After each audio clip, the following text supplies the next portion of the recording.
Hi everybody, this is Lenora, Hawaii's Pickle Lady. Today I'm going to answer some questions, and some of you have wanted to know about me, how I got started. So I have here my granddaughter Layla. Hi. And her best friend Micah. Hi. Who are going to be asking me some questions. Okay, so the first question is, what made you want to do YouTube? Well, you know, I wrote 3 cookbooks in Hawaii. And in Hawaii, it does very well. I've sold several thousand. But when I come here to Vegas, there isn't that kind of enthusiasm in doing cookbooks. So Nathan, my son, suggested that, why don't we do videos? And I said, what? I said, I don't know how to do it. So we started little by little, and it's only been about not even 6 months, but it's amazing. Already, we've made over 100 videos, and we have over 1,000 subscribers. In the beginning, you know, it went very slow, 20, 30, 50. I said, oh, I never get there. And the goal is to be monetized. You have to have, within 1 year, you have to have 1,000 subscribers and 4,000 watch hours. And that's really hard. Now, I've surpassed the 1,000 subscribers, but I still need people to watch so that I can get that 4,000 credit. So I picked all kinds of recipes to try. And every day I'm thinking of new recipes. What can I make? So the next one is, why did you create your cookbook? Because I love to cook. Actually, I never liked to cook when I was growing up because my mother was a fantastic cook. And she cooked everything, fancy meals. In those days, we didn't go to restaurants. I never went to a drive-in or to a restaurant with our family to eat. The only time I went to a big restaurant was the Chun family, which is my mother's side, when they had a big dinner. That's the only time we went, or if there was a big wedding or some kind of fancy party. Other than that, we just ate at home, but she was very skilled at doing it. And so I didn't pay attention. She always used to say, you better come and learn to cook. Nah, I'm gonna go out to play. But here comes a time when I had to go all by myself. I never left the island, not even to go to outer islands. Never rode a plane or train or a fancy bus. I went to University of Kansas to study occupational therapy. And in those days, your parents didn't take you there like now. They take you several times a year to scout out the schools. But I had to go sight unseen alone. And that was a real culture shock. I went there. And of course, didn't know how to cook. And so we made a lot of dumb mistakes. I first lived in a rooming house, and this little old haole lady or American lady, she was very strict. Several of us girls were in different rooms, and we all were hungry. We wanted to eat, but nobody knew how to cook. So somebody had an iron, somebody had we didn't have rice cookers even those days. We had a popcorn popper. And so we used to try to cook stuff, turn the iron upside down and maybe cook something simple. And then in the popcorn popper, put saimin and different things like that. That's the extent of it. And then later on, the landlord he was a professor at the University of Kansas. And he had a big house next door, which he converted into several apartments. So another girl and I rented the apartment. And I guess that's where I kind of gradually started to cook, but I still didn't know what I was doing. So I said to myself that I have to learn because I'm hungry and I hated the American food. And that's why I only stayed in a dormitory 1 semester. So and the funny thing is, we were hungry for Chinese food. Those days, there was no Chinese store or Oriental store there. So we had to make do. So one of the girls had a car, and we drove to Kansas City, about an hour drive. And we were so excited because we were going to go eat Chinese food. And when the food came, I don't know what we ordered, but we sat there and we just laughed and laughed because the food was nowhere near what we had at home. So anyway, just kind of plugged along. And then sometimes I would write to my mother. Those days you didn't really call. I would write and ask her, how do you make certain things? And so when I went home, I realized that there was so much more to learn. And my mother only cooked basically Chinese food, a few American foods, but I never ate tacos. We never made pizza, all these kind of other things that people now eat. So I just learned from there, and it was really funny. So I said to myself, I gotta learn. So my mothers and my aunties always got together on holidays to prepare the food, because my grandmother lived right next door in a big house, and that's where all the so-called parties were for the family. So they cooked a lot. So then what I would do is I would stand in the corner with my trusty notebook and write down the formulas, because nobody had a Chinese cookbook, or they didn't have any recipes written down. So I had to kind of look at it and say, oh, that looks like 1 teaspoon, or that looks like half a cup of soy sauce. So that's the way I learned to cook. And also, when I went home, I was exposed to a lot of different nationalities, because our family was very only Chinese. So if one time I brought home a Puerto Rican friend, and my mother was really upset because she was dark-skinned. And if you also wanted to date, you couldn't date anybody that, even though they were Orientals, you couldn't date a Chinese, a Korean, or any other kind of nationality. So I just met a lot of different people, and that's how I got exposed to Filipino, Vietnamese, Mexican, and all of that. And then my husband was Burmese, so that's how in the videos you'll see there's a lot of Southeast Asian recipes. And then I also wanted to learn how to cook Thai food, and I wasn't familiar. So there was, our local library had every springtime a week of free classes. And one of the classes, a lady from the local Thai restaurant came and demonstrated some foods. At the end, she said, if anybody wants to learn to cook, you can come help me at my restaurant. And I was the only one that took her up on it. So I worked with her as a volunteer for a while, and then she paid me a little bit. So that's how I learned some of the Thai foods. And of course, after that, I had Thai friends, Filipino friends, and that's how I expanded all of that. And then I've traveled a lot too. We lived in Thailand for about 6 months. And of course, Thailand is so cheap. We had maids that, amazing. Those days, you paid the maid $20 a month, and that's not 8 hours a day. This is lifetime. I mean, 24 hours a day. They took care of the children, they washed the clothes, they cooked, they shopped, they did everything. So I learned some things from them too. So I started my cookbook, I guess the first one is in '05. And then I did 2 more editions where I updated and added more recipes. So this is the latest cookbook, but I've run out, and I think I only have very few copies left. So those of you who are winning a cookbook are the lucky ones, because after this there will be no more. It's just too expensive to publish. When I started selling the cookbooks at some big stores in Hawaii, some of them would order 1,000 at a time.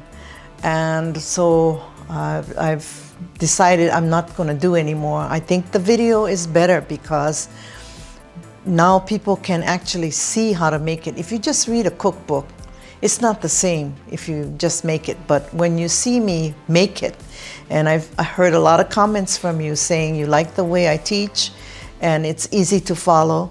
So that's my goal, to teach the world how to cook. I'm going to tell you about my work experiences.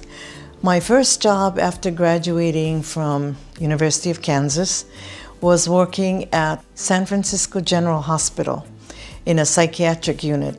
I worked with a doctor whose specialty was in working with LSD patients. That was very interesting. And then also from the old days, they had a hydrotherapy tub still there.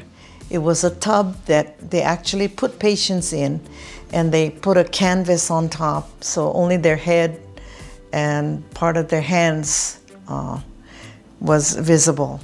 And they used to actually use that years ago.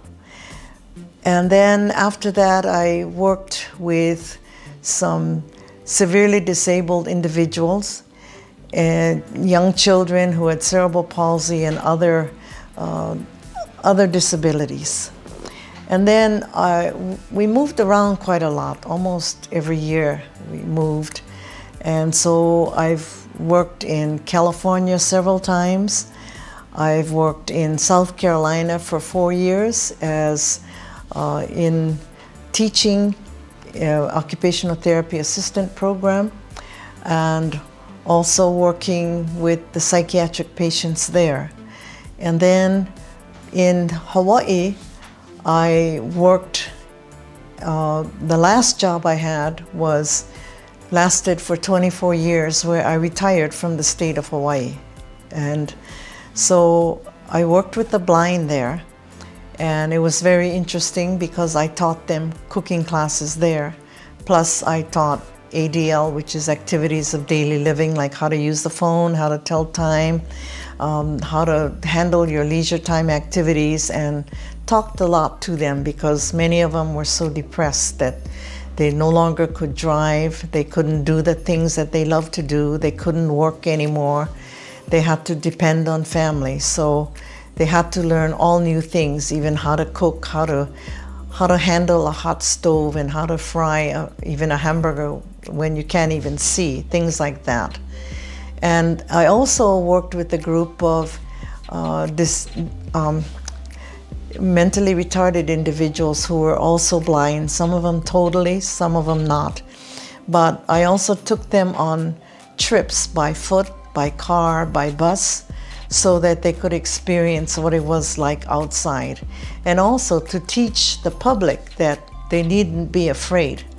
Because one time somebody came to me and said, "You told me that I could buy this special coin purse at a store in Chinatown, but the lady chased me out, said, 'Get out, get out.'" So I said, "Okay, let's go to the store."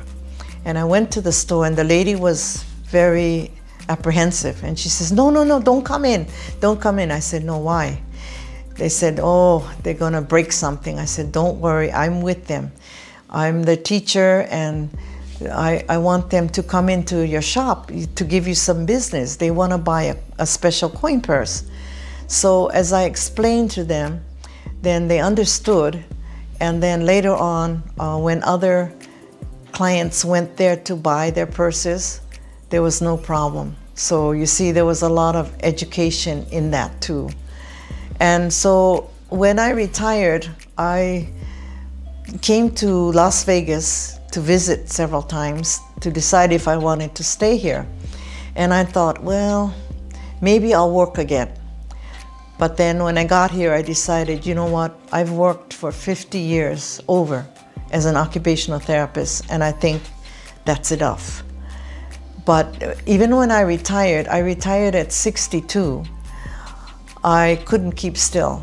So I had 4 part-time jobs. So I was very busy all the time. And in between that, loved to cook and teach other people.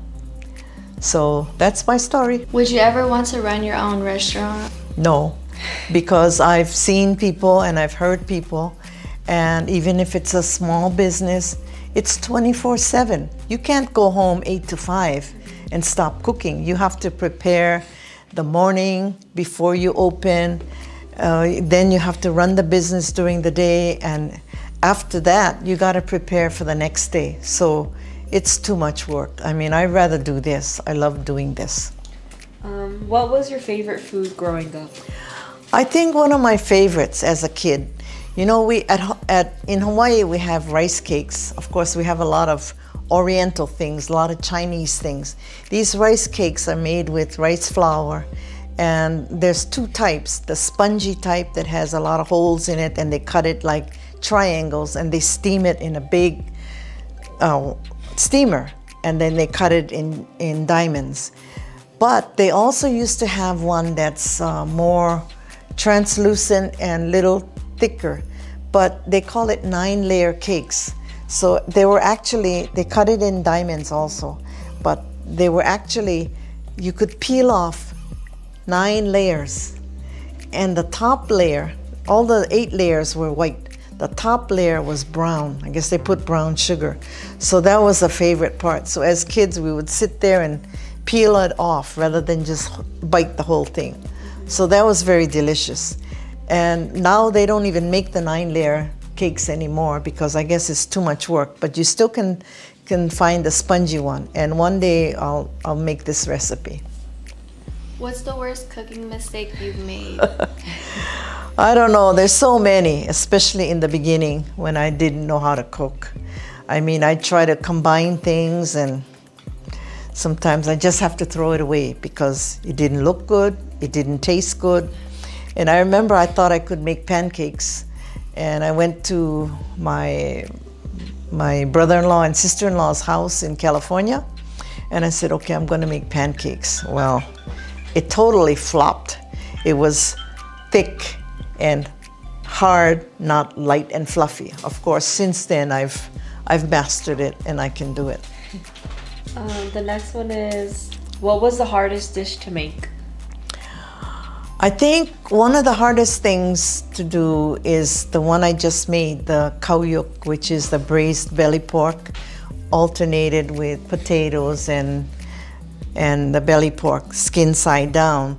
So when you put it in a bowl, you alternate skin side down, potatoes or taro, and then you steam it for 2 hours, and then after that you turn it over. So you can look at the video. And the other part of it is the buns, which I call Parker House buns because they're actually round raised dough that you brush with sesame oil a little bit, and then you fold it in half and kind of smash it a little bit, and you steam it. And the typical thing is you eat it, you put the potato and the belly pork in there. But the most famous thing this is known for is Peking duck, which is that really nice roasted duck with the crispy skin.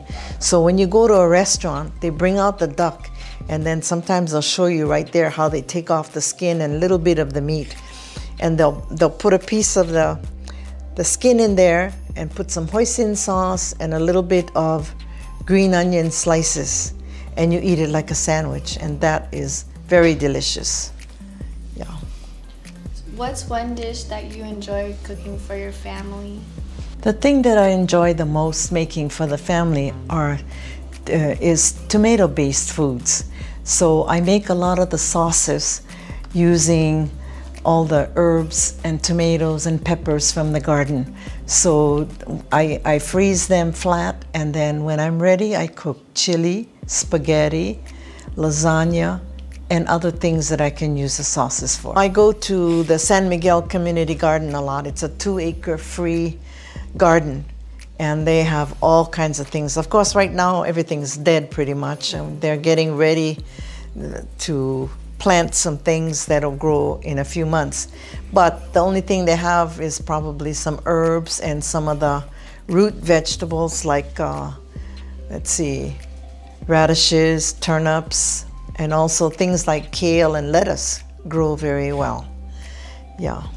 The next one is, have you ever been featured in talk shows or like magazines? Oh yes, I've been very fortunate. When this third edition of the book came out a few years ago, I had gone to the mainland and I had come back, but in the meantime I had sent it to the newspaper. The Betty Shimabukuro is the food editor for the Honolulu Star Bulletin. And before I left, I told her about the book, and she said, well, I'll think about it. So in 3 days, she called me back and she said, oh, your book is very interesting. We want to do an article about you. So I said, okay. She said, just have maybe 2 or 3 things ready and we'll take some pictures. Well, the photographer came and I had a whole table of all kinds of my pickles. And they took some pictures. And then I said, when will it be published? She says, oh, I don't know. So a few days later, I got a call from the telephone because my phone number is in the book. And somebody said, oh, how can I buy your book? And I said, how do you know about it? She said, oh, it was in the newspaper this morning. So I had to run down to the place and pick up a newspaper, and lo and behold, it was a title on the top, Pickle Lady. And then when I opened the food section, there was a big picture of me and an article written, and then another page with some more recipes and pictures. And they published, like, I think 4 to 6 recipes in the paper. And that's how it got started. And from there, I went to different stores and I did a lot of demonstrations for them. If you're ever in Honolulu, you can go to the public libraries, and they've bought several of my books for almost all the libraries, so you can check it out. Because like I said, very limited edition copies I have left. And then also, I've been in many magazines. Hawaiian Airlines, I think, published me twice, nice articles. And also, the best one, I think, was out of the blue, this magazine called Hawaii Home and Remodeling called me one day and said, we'd like to do an article about you. I said, how did you know about me? He said, we've been reading about you and we've never had anybody to do some recipes. So they came over one day, the photographer and the editor came over, and this is the result of it. Beautiful pictures. This is taken on my lanai, and it's stacked up different kinds of pickles. It's 6 pages in the magazine, and I was just so delighted when I saw this. And here it is, another picture. That's 4 pages, and then 2 more pages, beautiful pictures, and of course the accompanying articles about it. But I also did classes. I taught classes, not privately, but I've taught it at almost every job that I've worked in for the blind, and these were people who, some of them were totally blind, and people say, well, how do you teach them? I said, well, just like you do other people, but you just have to be really careful. And the blind are very smart, especially the young kids. As long as you can explain what to do slowly, they'll get it. And so it really worked. And so sometimes I used to have like guests, the clients. I said, okay, you make something that is from your culture. So we exchange that. And I've also taught, I think 2 or 3 years, they have a big Narcissus festival in Hawaii, and where they select a queen, Chinese queen, every year, and they have runners-up. Well, for the contestants, there may be about 10 of them or so.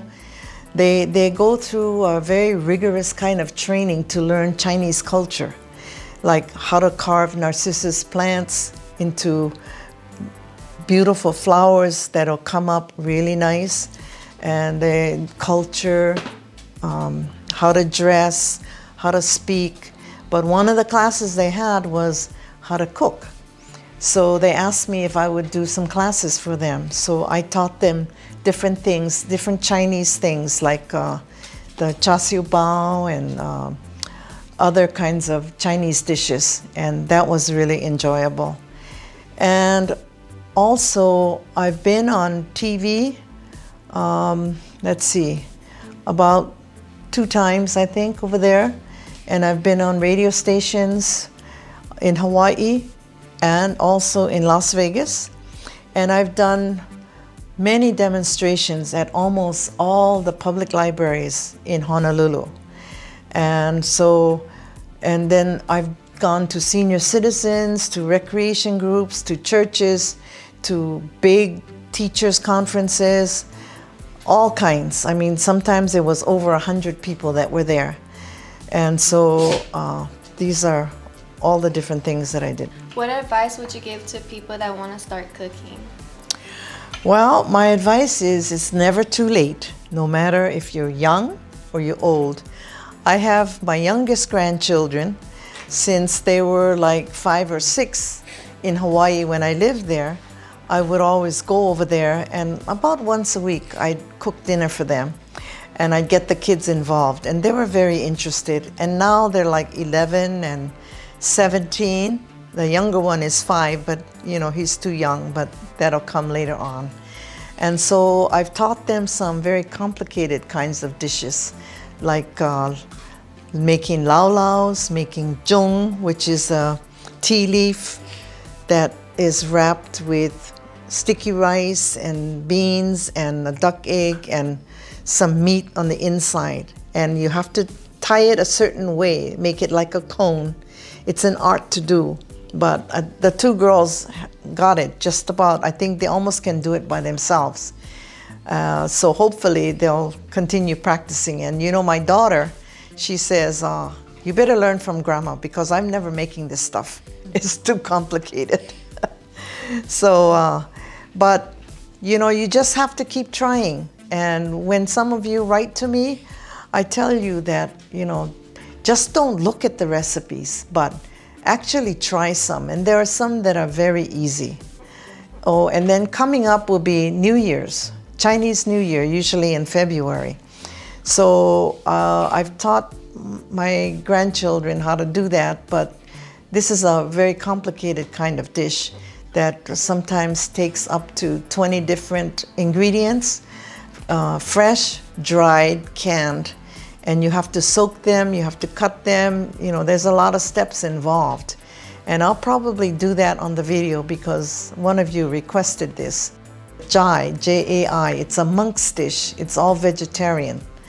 And then the other thing that goes along with it is Gau, G-A-U. That is a Chinese mochi rice cake that you steam. And I usually line it with banana leaves or tea leaves. And all you do is you mix up mochi rice, coconut milk, coconut, and some slab sugar with water. You mix it all up and you line the bowl real heavily, oil it, and then you pour it in. And then you put it in a steamer and you steam it for 6 hours. That's probably one of the, it's not difficult to make, but it takes a long time. And I have a sister-in-law who's Korean, and she learned a lot from my mother. And so she says that some of her nieces and nephews live in Florida and different parts of the mainland. So she said every Chinese New Year, she makes it for them and she sends it to them. Sometimes, you know, that thing doesn't keep very long. Mochi, you can't refrigerate it, it tends to get hard. But sometimes when it gets to them, because it takes several days, it's a little bit moldy. So they just cut it off and they eat the insides. So that's it. Okay, so this is all. I hope you've learned a lot about, you know, what I've gone through in order to come to this stage. And I thank my son Nathan for doing all the editing, because without him, I would be nowhere. And he spends hours and hours of doing it. It's a one-man show. And I do all the cooking and the setup and everything. But I thank you, Leila. You're welcome. And I hope that you will learn a lot from me, because one day I'm not going to be around and you have these videos to help you. And to you, Micah, too. I know you don't cook, but start doing it, because one day you're going to be on your own and oh my, how do I do that? So you can just flip to the videos and learn a lot. So remember, guys, if you like this video, don't forget to smash that like button. And if you haven't subscribed, do so and comment. So, and if you have any requests, let me know. I have a long list of requests. So those of you, just be patient. I've gone through a lot of the list already, but I think I have about 13 more requests that I have to plow through. So be patient. So thank you for watching. Mahalo, everybody.